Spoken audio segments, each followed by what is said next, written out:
Every parent knows the struggle. Your calm, sweet baby suddenly turns into a storm of tears, screaming and kicking. Tantrums are a universal part of childhood. Whether it happens because of a toy, hunger, or frustration, these emotional outbursts can be overwhelming for both parent and child. But here's the truth. Tantrums are not bad behavior. They're communication. When a child throws a tantrum, it's because their brain is still learning how to manage big emotions. They're not trying to manipulate you. They're overwhelmed and need your help to feel safe again. The good news? You can calm most tantrums in 60 seconds or less with one simple science-backed approach, by combining empathy, connection, and calm leadership. In this video, we'll break down the best method to calm tantrums in 60 seconds, step by step. Let's get started. 1. Understand what a tantrum really is. Before we jump into the method, it is important to understand what is happening inside your child's brain during a tantrum. When children feel frustrated, scared, or out of control, the emotional part of their brain, called the amygdala, takes over. This part is responsible for survival instincts, crying, yelling, or even hitting. Meanwhile, the logical part of the brain, the prefrontal cortex, temporarily shuts down. That's why reasoning or yelling doesn't work. Their brain literally can't process logic in that moment. Why it matters? When you understand that your child's brain is in fight or flight mode, you stop taking tantrums personally. Instead of reacting with frustration, you can respond with calm empathy. 2. Step 1. Stay calm yourself. 10 seconds. The most important thing during a tantrum is not your child's behavior. It's your response. Children mirror the emotional energy around them. If you yell or panic, they'll escalate. If you remain calm and grounded, they'll begin to mirror your calmness. Why it works? Neuroscience shows that a child's nervous system syncs with their caregiver's. When you stay calm, you regulate your own emotions, which in turn helps your child regulate theirs. How to do it? The moment a tantrum starts, take a deep breath. Lower your voice, relax your shoulders, and speak slowly. Use a gentle tone even if you feel frustrated inside. Tell yourself silently, "My child isn't giving me a hard time. They are having a hard time." This mindset shift changes everything. Pro tip: if you feel too overwhelmed, take a few seconds to pause. Step back, breathe, and reset. Your calm energy is the foundation for your child's calmness. 3. Step 2. Get to their level, 10-25 seconds.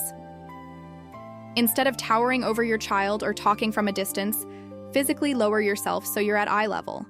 This simple action sends a powerful message. I'm with you, not against you. Why it works?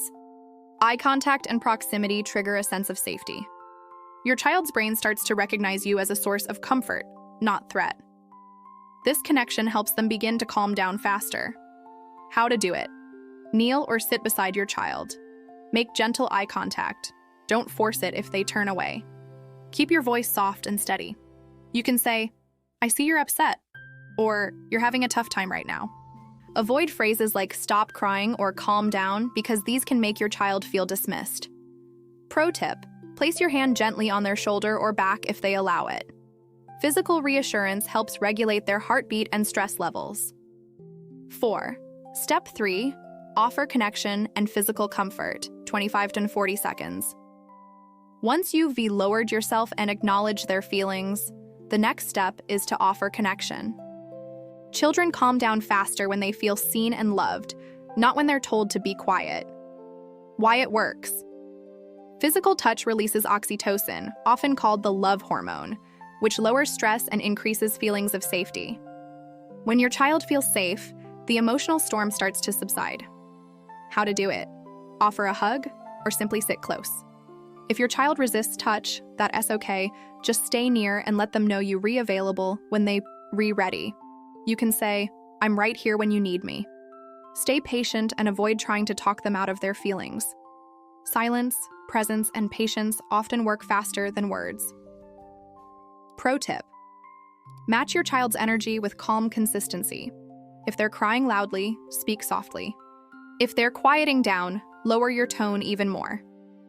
Your energy guides their recovery. 5. Step 4. Help them name their feelings. 40-50 seconds. When your child begins to calm, that's your chance to help them process what happened. Teaching them to name their emotions is one of the best ways to prevent future tantrums. Why it works? Naming emotions activates the rational part of the brain, helping to integrate feelings and thoughts. It teaches emotional intelligence and gives your child tools to express themselves next time instead of melting down. How to do it? Once they're calmer, say something like, "You're mad because you wanted the toy," or "You're sad because playtime ended." This shows them you understand, and it gives them vocabulary for their emotions. Pro tip: avoid shaming phrases like, "That's silly to cry about." Validation doesn't mean agreeing with their reaction. It just means acknowledging their feelings. 6. Step 5. Redirect with empathy and choice. 50-60 seconds. Now that your child is calmer, it's time to shift their focus. Redirection helps move them from frustration to problem solving. Why it works? Giving small choices restores a sense of control, which is exactly what children lose during tantrums. It teaches them independence and helps rebuild positive energy. How to do it? Offer simple, controlled choices. Would you like to play with your blocks or read a book? Or do you want to take a deep breath or get a hug? This makes them feel empowered and reminds them they can make positive decisions. Pro tip: always end the interaction on a calm, encouraging note. A gentle hug, smile, or "I love you" reinforces security and strengthens your connection. 7. The 60-second tantrum solution in action. Let ES put it all together. Your child is screaming because they can't have a snack before dinner. You take a deep breath, step 1. You kneel beside them saying calmly, "You really wanted that snack, huh?" Step 2. You gently touch their back and wait, step 3. After a few seconds, you say, "You're upset because you're hungry," step 4. Once they calm, you add, "Let's eat dinner together soon. Do you want to help me set the table?" Step 5. This method transforms chaos into connection, all in under a minute. 8. Why punishment doesn't work. Many parents respond to tantrums with threats or timeouts, but these often make things worse. Punishment may stop the behavior temporarily, but it doesn't teach emotional control. It teaches fear. Why it fails. When a child feels punished for expressing emotion, they learn to hide feelings instead of managing them. Suppressed emotions can lead to more frustration, anxiety, and even aggression later on. The better alternative: connection-based discipline. By responding with empathy and boundaries instead of anger, you teach your child how to regulate their emotions, a skill they'll carry for life. 9. Preventing future tantrums. The best way to handle tantrums is to prevent them before they start. You can reduce the frequency of meltdowns by anticipating your child's needs and creating a calm environment. How to prevent: maintain predictable routines. Hunger, fatigue, or overstimulation are major tantrum triggers. Give warnings before transitions. We'll leave the park in 5 minutes. Encourage communication. Teach your child simple words or gestures to express needs like help, stop, or more. Pro tip: praise calm behavior. When your child handles frustration well, acknowledge it. You got upset but took a deep breath. I'm proud of you. Positive reinforcement strengthens emotional maturity. 10. The science behind connection. Studies in child psychology show that emotional regulation begins with co-regulation, meaning children learn to calm down through connection with a calm caregiver. Every time you guide your child through a tantrum without yelling, you're teaching their brain how to self-soothe. Over time, they internalize your calm response and learn to regulate their emotions independently. Why it's powerful. This approach builds secure attachment.